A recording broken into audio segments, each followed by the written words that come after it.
E aí, antes de iniciar aqui nosso bate-papo, eu vi alguns números. Por exemplo, enxaqueca atinge cerca de 15% da população mundial. No Brasil, são mais de 30 milhões de pessoas que sofrem de enxaqueca. Asma. Eu tenho asma, tá? Mas eu não tenho uma crise de asma desde 2015. Nenhuma crise. Há mais de 7 anos. Eu tomava muito Berotec, cara. E depois que eu modifiquei a alimentação, zero crise de asma. Há cerca de 20 milhões de brasileiros sofrem de asma. E rinite. Rinite, cerca de 30% da população brasileira sofre de asma, de rinite. E aí, rinite, enxaqueca e asma são condições que podem ter um impacto positivo na melhoria do estilo de vida do ponto de vista da alimentação? Sem sombra de dúvida. O que é a asma, tá? O que é a asma conceitualmente? A gente tem dentro dos nossos pulmões caninhos que conduzem o ar que a gente respira pelo nariz e pela boca até os pulmões. Esses caninhos, eles se chamam brônquios, tá? E eles têm uma camada muscular que faz eles controlarem o tônus, se relaxarem ou se contraírem, né?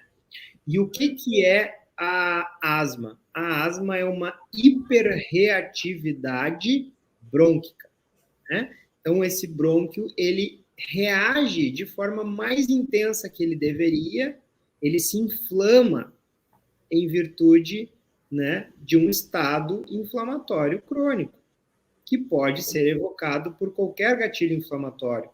As pessoas que têm asma, obviamente, elas vão ser mais suscetíveis àqueles gatilhos inflamatórios provenientes da contaminação do ar que elas respiram, por pólen, né, por pó, por mofo, mas elas podem muito bem diminuir a hiperreatividade brônquica se elas conseguem diminuir o seu estado inflamatório sistêmico, retirando gatilhos inflamatórios da comida. A rinite é uma hiperreatividade da camada mucosa do nariz, né? Então, essa camada fica hiperativa e ela acaba respondendo com intensidade exagerada aqueles agressores que a gente encontra no ar e que a gente não consegue esterilizar o ar que a gente vive.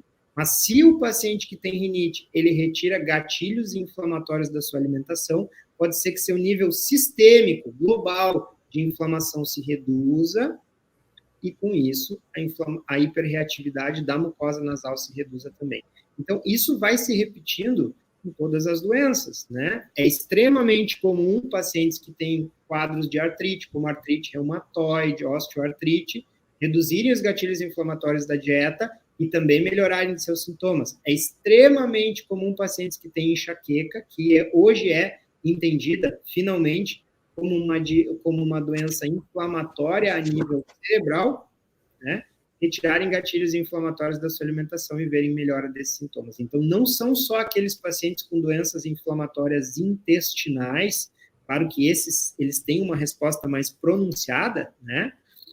Mas não são só os pacientes com doenças inflamatórias intestinais que vão ter significado clínico na retirada dos gatilhos inflamatórios da dieta. E eu costumo explicar para os pacientes uma coisa que muita gente não compreende.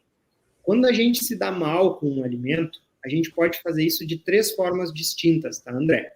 A gente pode ser alérgico ao alimento, tá? Então, vamos pegar, por exemplo, uma pessoa alérgica a camarão. Ela vai comer camarão, ela vai ficar com a pele vermelha, ela vai começar